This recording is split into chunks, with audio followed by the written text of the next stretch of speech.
Welcome to the Light and Love Box channel. You are part of a growing community bringing peace, possibility, and prosperity to help transform our world with light and love. My name's Tracy Anderson, And my name is Joe Courier. and today we have Ana Cortez with us here today. She is the author of the Doors of Somlipith. They are an amazing deck that is very focused on helping you transform your life.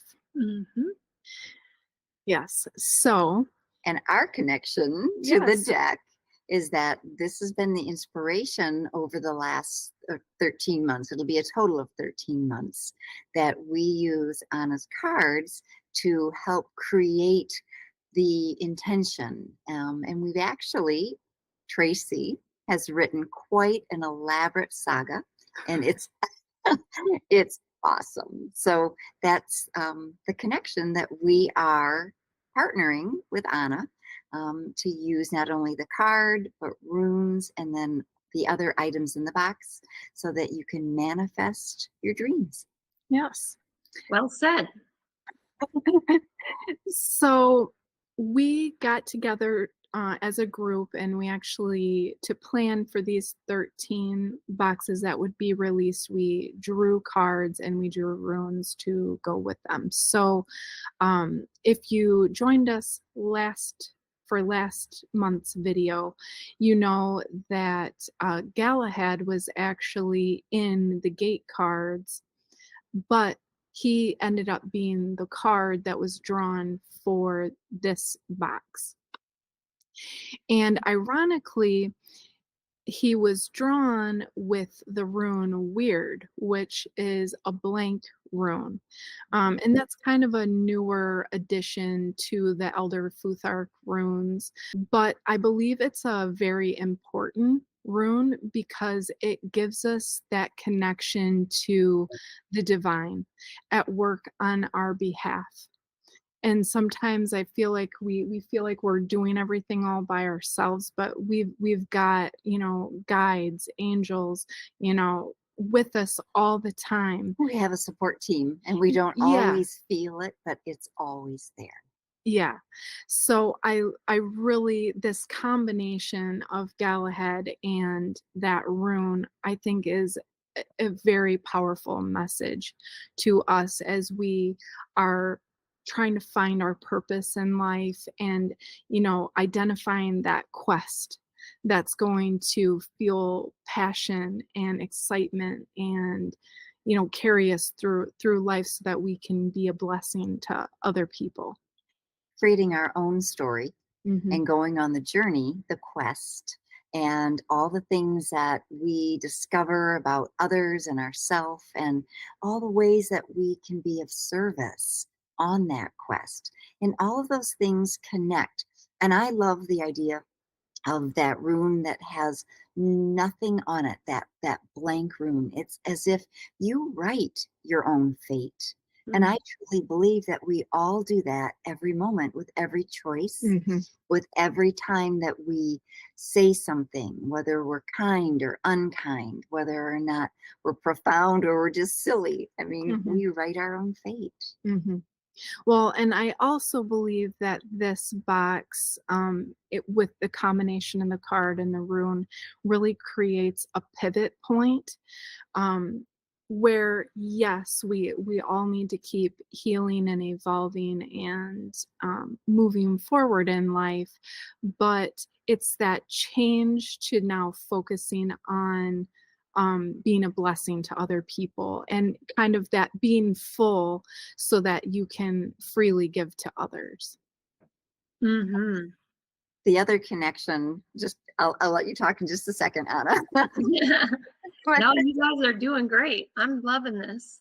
The other connection that struck me was that Galahad is that knight who was noble and he was pure of heart. He had many qualities that he wanted to do the right thing and have others do the right thing. And so that fits right in with this pivotal point that Tracy's talking about, that it's, your mission or your purpose, and how is it that then affects others. Mhm. Beautiful. And that's cards of the number 9, like you're talking about. I'll just pull Galahad up so people can see the numbers written in metallic, so it's can be tricky to see on camera, but he's a card of the number 9. And it reminds me so much of what you're saying here, because 9 is the final number before court cards, and it is the final stage of our journey. It is the final experience. So Galahad achieves the grail, and the 9 is also completely about how we channel our personal path into service for others. And we can see with some of the other 9s what happens when we make choices to the contrary. You know, Mhm. that if we become too self-serving on the path of the 9, it just backfires in all the worst ways. We're here on a path of service when we are manifesting the card of the 9 or Galahad. Mhm. Mhm. Mhm. Yes, so the gate cards ended up being the heart of ace 2 and 3, so they were all hearts. The 2 of heart here, I'll put this one up briefly, but this one really stood out to me because so often in life we try to,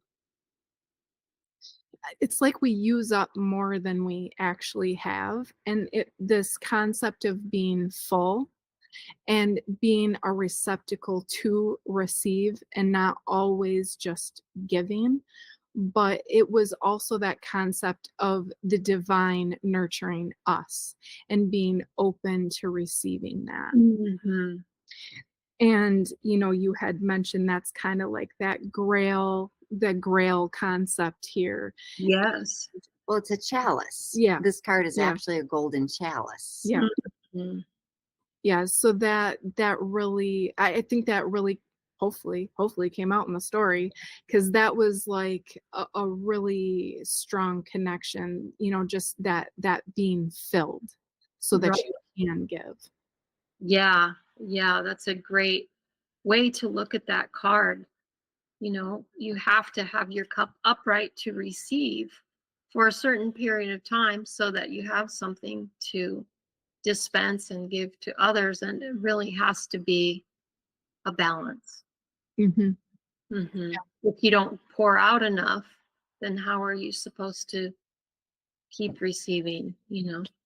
Right. Oh, that's a good Yeah. point. Yeah, you Yeah. gotta be able to do both. Yeah. Yeah. Mhm. Yeah. Hey, And balance everything. you want to, do you, now that you guys are pretty much experts in these cards, No. yeah, Heavens, no. do you want to explain to people what a gate card means? Because I can feel people's question coming up as you use that word. Well, so as I understand it, because I have a great teacher, um, Who is going to correct you if needed, yes, right? that's right, that's right. Basically, the gate cards are keeping time with the sun Mhm. cycles. So every card is it 10 days? Mhm. It's a 10-day cycle for each card. So essentially what we've done is we take from the time of the full moon to the next full moon, and whatever cards are in that space, then we those become the gate cards, and then we combine it with the card we actually drew as the basically the energy focus For the for box, the for this box. month's Yeah. box. Yeah. Yeah, Yeah, that's like beautiful. I feel like that unfolding of the gate cards is really important to, I don't know, it almost kinda shapes the story. It helps us kinda have some focus points on how we got from point A to point B. I If don't you know. could see the brainstorming sessions that Tracy and I have, if we only recorded them, because it's all about understanding all these synchronicities and these connections. And oh, look, and this also has that. And like it goes back to that again. And so there's so much of an energetic weave that we're Mhm, discovering with the cards and the cards leading up. So those gate cards. mhm, I know it's the backstory, but it is very influential on how it is that we come up with the items for each box. mhm, I love it. I love it. My dad always said that the playing card deck was a weaving of fate and chance, and that there are certain rules to playing cards. There's certain numerical sequences. There's certain colors and suits. But then there's the element of chance when you shuffle the cards and you anything can happen. So it's those two things mhm, that make the magic. And that's what you're talking about when you use the fixed gate cards and you're also drawing a card. You're making use of all of the potential of the mhm. cards to Yeah. make a more powerful message. Exploring the connections. Mhm. And it's Mhm. often in the little details that you really find some richness. So, Well, that brings me to probably, like, the thing that blew my mind, like, Oh, let's absolutely hear it. my mind, okay? So, it just seemed really odd to me. I don't know why it caught my attention, but it did, okay? So, we've got 3 hearts, and then we have this spade, and I couldn't shake that that was important, okay? And so, I don't know how many of you have gone to Anna's site from the links that we've provided, but she has another deck. It's called the Playing Card Oracle, and the book that accompanies that deck. I absolutely love it. I love the way it's laid out. I love the paper. I love the writing. Oh man, I love everything about it. But anyway, that's besides the point. Uh, but I wanna show you this is the Galahad card, in that deck. Right. So I'll hold mine up and we'll just compare them. So Yep, these are two different versions of decks by my father of the 9 of clubs, both of them. mhm, mhm. and so I my first instinct was to go see what that other card looked like, and I noticed right away there are hearts on his knees, and so that really kinda surprised me, but then I saw that Lancelot was he's the jack, right? The jack of, clubs. So in the, playing card oracle deck. And in that book, I ended up reading about Lancelot being his father, Galahad's father. But Anna, can you just kind of tell the story a little bit about the connection of how Lancelot is so connected to the club and the heart suit? Yeah, and in the illustration of Lancelot, there's also a heart, right? So that I just wanted to clarify that for the people watching. So there's that father son connection where they're both club cards. They both have a connection to the heart suit, which is the realm of emotion. So they're both very magical in that way. It's always a major symbol of power when two realms come together on a single card. And the story of Lancelot, is that what you want me to tell? Yeah. Okay. Yes, because it's awesome. I'd never heard it It before. is I so don't know, I thought it awesome. was You really had awesome. not heard it before? I hadn't, no. Yeah, it's okay. So Lancelot, we've all heard the name, that he was one of the knights of the Round Table, one of the stars of that time period. But according to legend, what made him so special among these knights is not something earthly, but something very magical. And it is his connection to the water realm. He was, according to legend, stolen by fairies as a baby. He was born a man, stolen by fairies, and taken to their land underwater, where they raised him under the water and released him not until he was 18 years old. So at the point when he was released, he wasn't like the other kids anymore. He he was amorphic. He was, a combination of realms, and he has a connection to the emotional self, right? The subconscious self. Hmm.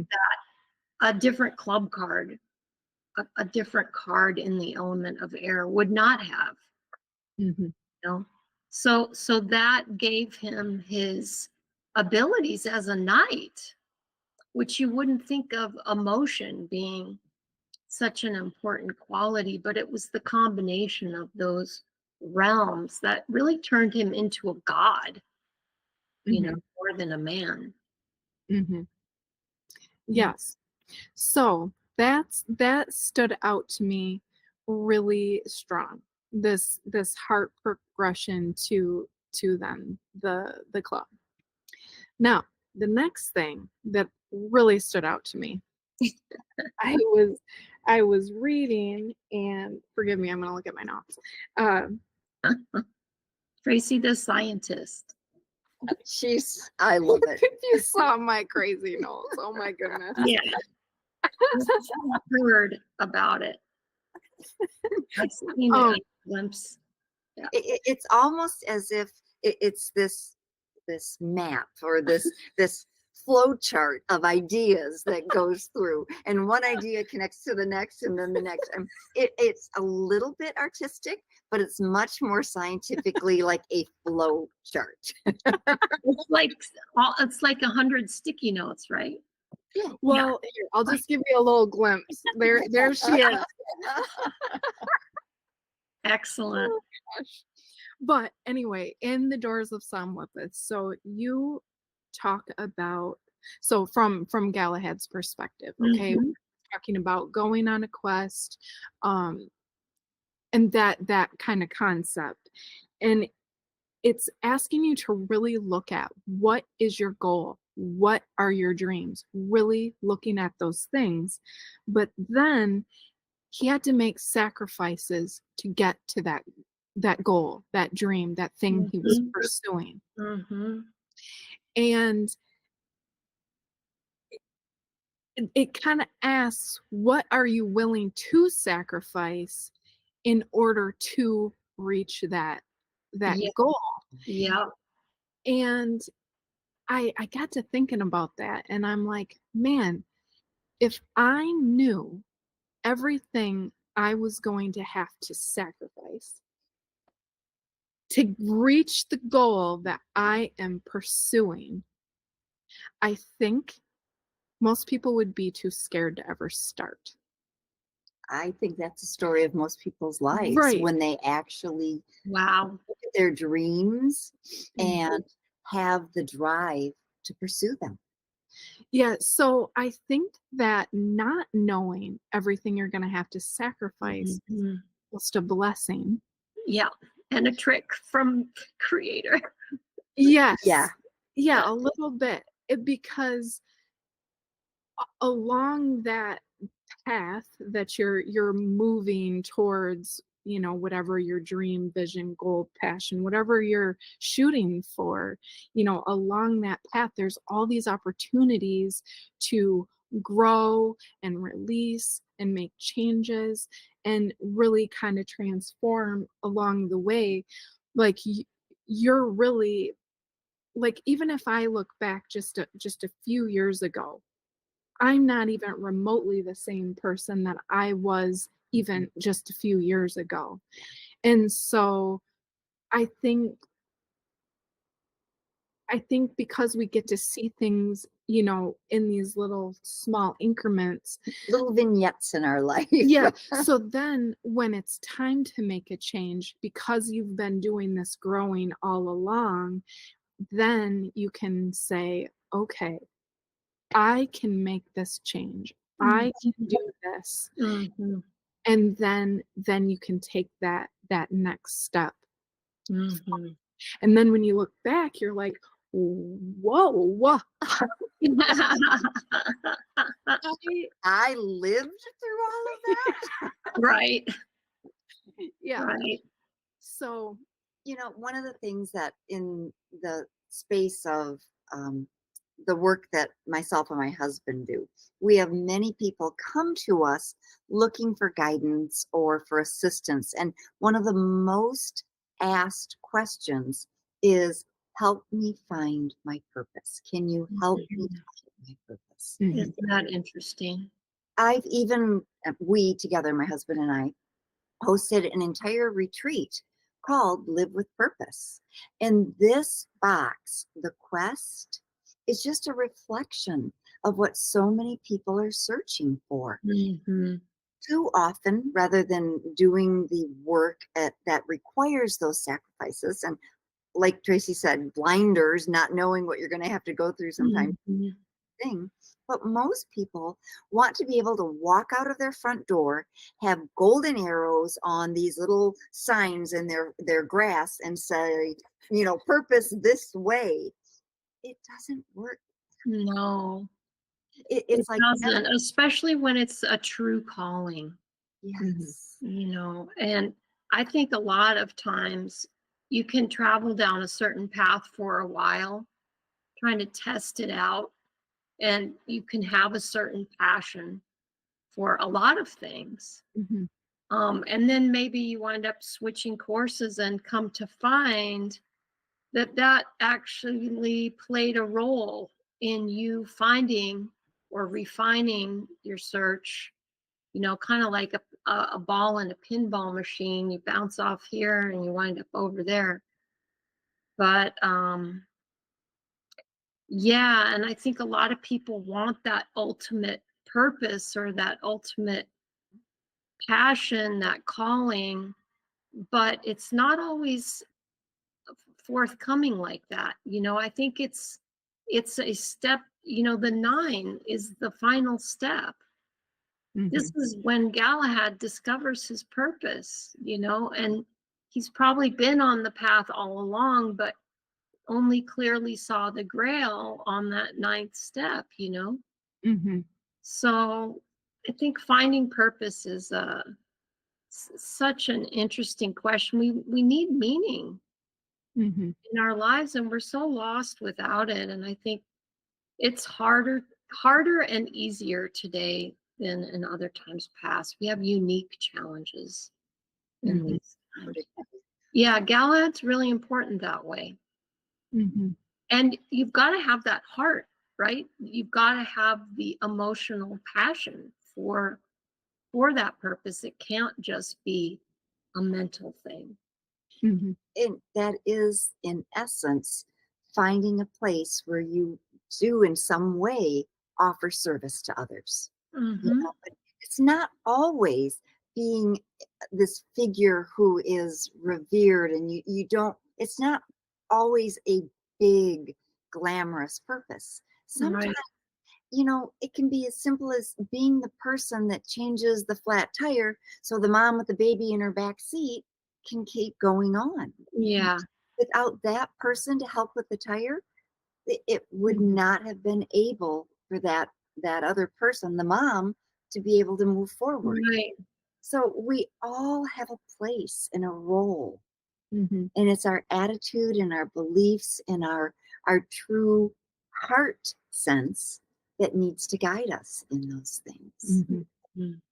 As you guys were talking, Show our yeah, belief. on this, card from the playing card oracle deck, the grail, I don't know if it's super easy to see, but it's kinda Yeah. off here in the sun, Yeah. and, I think a lot of times I y I feel like you see like, that's the big picture off in the distance, and if you can kinda use that as your almost like your gauge for how you're, "Okay, today, this is what I'm gonna do. Is this keeping this thing kinda in focus?" You don't have to know every step along the way, but you kinda use that as your big vision off in the future so that the choices you make in the day are still leading you to that end goal. Kind of like a North Star. Yeah. Yeah. It guides your path. You don't know there isn't only one path to follow that Mhm. in that Right. direction. Right. They all lead there. Mhm. Mhm. Yep. Yeah. I always think it's kind of quirky that the universe um, will always say yes if there's a yes no question.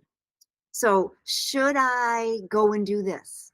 Well, it might not be something that is for your highest good, but you didn't ask that question. You said, should I go and do this? Well, the universe will almost always say, well, of course you should, because there's something there that you're going to discover or learn. And whether or not that feels comfortable, you're also going to discover that. I think So, that sounds like we need to ask better questions. yeah, exactly. Show me what life would be like if. Yeah. Oh Should is a word I've been, you know, I mean, it takes continual effort because we grow up with that word. It's such a common word, but I mhm, think it's a word that I'm always attempting to choose a different word. For mhm, should. Yeah. Yeah. Yeah. That often implies somebody's external influence mhm. telling Yes. you what you should or shouldn't do. Right. Yep. Living up to what you think someone else expects or blah, blah, blah. Yeah. Mhm. Yeah. So let's just talk out the box for a minute and all of the fun they're going to have with this month's Okay. box. Yeah, go ahead. Because we're sending a variety of things. So, on your quest, why is it that I can't think of a single thing in once? Because we already talked about the next box. That's why, because we just planned the next one. Actually, one of the things that is coming in this next box that is kind of unique, we're sending champagne aura quartz. I think that that has a huge impact on the energy of this ritual, actually. It does, yep. Yeah. And when I was looking for some crystal connections to this, I mean, I kept thinking about Galahad and nobility and being pure, and then there Mhm. with that hand in hand went this idea of like royalty. Um, Mm. so if you think about champagne and champagne aura, so champagne is usually associated with things that are of a different class than those that would have drank beer or mead, let's say. Right. So it kind of went with the whole idea of the nobility, Mhm. and that they were the guideposts at that point in time in history. People Mhm. looked to the nobility to keep them safe, to feed, Right. to give them direction. Mhm. And so that is one of the elements that is coming is that crystal. And then there's also a bracelet coming this month. Mhm. So the Botswana agate is coming, and that encircles your wrist. And when you wear it, it reminds you of the things that the box is going to guide you towards. Mhm. Well, Right. and actually eucalyptus is coming as well. Mhm. And one of the it's actually happened twice today where this kind of concept came out, but it's the tree. So eucalyptus is actually revered as the tree that connects you to the heavens, the earth, and the underworld. Mm.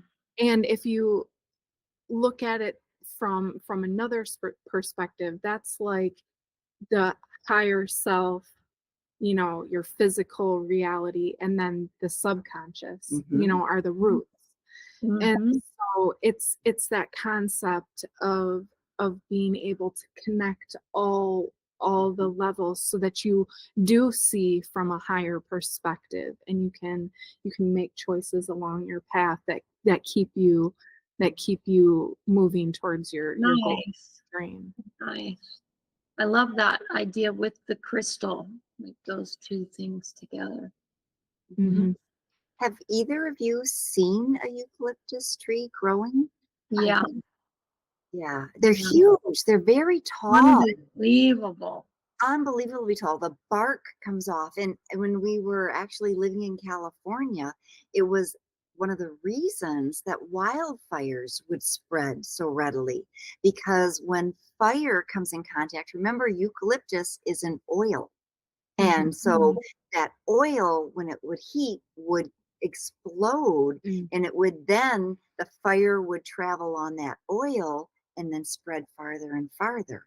So this element of this fire element is Mm. also part of the eucalyptus tree. Mm. Interesting. Oh, and we're sending primrose this month. So Nice. that's old-fashioned flower herb that not a lot of people, I mean, they've probably heard that of a primrose, but it's not something that people are readily aware of or make connections to. So that was fun. Yep, that's a little unique. I can't I just I think when someone actually gets a box and like starts digging through all the treasures, and then they start reading all the different connections, even just in the labels and the story, it Mhm. all just kind of comes together, and it really sets you up to I don't know if Do successful. some deep Yeah, inner work. yeah, and be successful in Yeah, doing it. It yeah. puts you in the right space. This is one box that I cannot wait to open and actually do on the full moon. I am personally so excited about this one. There's just something about it. I'm feeling you. I feel the same way just from talking to you guys. And you know, Galahad is my birthday gate card. So I'm like wanting to explore that through your box more and through this month. Awesome. Well, happy Galahad Gate birthday. Yeah, I mean, you guys always put such unusual surprises in the box. Stones I've never heard of, guaranteed, you know, and weave it in such magical ways, you know, weave it into the story and with each other and through the ritual instructions that you provide, and just sets up this really cool space for the unexpected to happen in the ritual, which I think is the transformative part. Yeah. Part of that quest is the unexpected, Hmm. what you're going to Yeah. find along the way. Yeah. You know, and just like a little bit of a teaser, we were just talking about the next box, and I feel like this next box, like this box is getting you ready for that next box, Yes. Okay. like in a big, big energetic way. Yeah. Yeah. So I thought that was really If cool. there's a door that we are starting to open and peek through, the Yeah, next box yeah, is yeah, going to. Oh, wow. Wow. yeah. So Wow. anyway, Imagine. I invite those of you that are watching to explore the links below. We're so happy that you joined us, and we would invite you to also like and subscribe to the channel. And honestly, I would really love to hear some of your perspective on the journey that you've been on down in the comments. You know, what you've noticed along your journey along the way, you know, things that you've had to give up. So we'd love to get your feedback and hear from you there. Anyway, thank Thank you you so again, much. Anna, for Yes, thank joining you. us. Pleasure. Thanks for having